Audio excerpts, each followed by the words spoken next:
छत्तीसगढ़ में शिक्षा के स्तर को सुधारने और संसाधनों के बेहतर उपयोग के लिए सरकार द्वारा चलाए जा रहे युक्ति युक्त प्रक्रिया के तहत छोटे स्कूलों को बड़े विद्यालयों में मर्ज करने का कार्य पूरा हो चुका है। अब इस मर्जर के बाद छात्रों के हितों को ध्यान में रखते हुए छात्रवृत्ति पोर्टल में विद्यालयों का डेटा अपडेट करने का काम तेजी से चल रहा है। इसके लिए सोमवार को संबंधित स्कूलों के शिक्षक जिला परियोजना कार्यालय पहुंचे।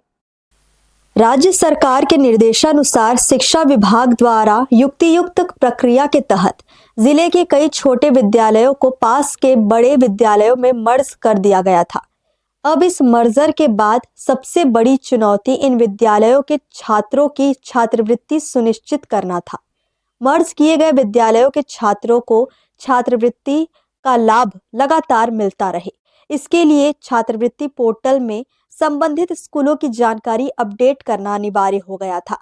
इसी प्रक्रिया के तहत सोमवार को बड़ी संख्या में शिक्षक जिला परियोजना कार्यालय पहुंचे, जहां उन्होंने पोर्टल के माध्यम से छात्रों के रजिस्ट्रेशन कार्य को पूरा किया।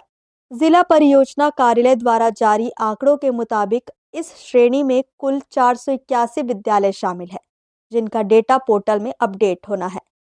इस काम को शीघ्रता से पूरा करने के लिए विभाग ने संबंधित विद्यालयों के शिक्षकों को बुलाकर युद्ध स्तर पर डेटा अपडेट का अभियान चलाया।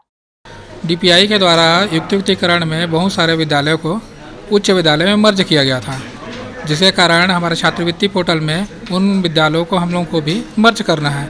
तो इस श्रेणी में 481 ऐसे विद्यालय हैं जिनका मान लीजिए प्राथमिक विद्यालय हैं वो माध्यमिक में मर्ज हुए हैं या प्राथमिक माध्यमिक हाई में मर्ज हुए हैं। तो ऐसे विद्यालयों को हम लोग बुला के उनका यूडाइस कोड, उनके पिछले साल की छात्रवृत्ति स्वीकृति की संख्या को हम लोग अपने पोर्टल में अपडेट कर रहे हैं। हमारे यहाँ पोर्टल में 481 हैं स्कूल जिनको हम लोग को काम करना है, और अभी के डेट में करीब हम लोग सब पूरे जिले भर के सबको ही बुलाए हैं और अभी तो काम चल रहा है।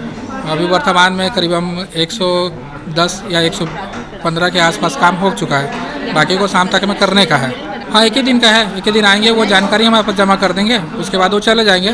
बाकी हम लोग पोर्टल में जानकारी देख के जमा कर सकते हैं, उसको अपडेट कर सकते हैं। वर्तमान में 100 से अधिक विद्यालयों का पोर्टल अपडेट कार्य सफलतापूर्वक संपन्न हो चुका है।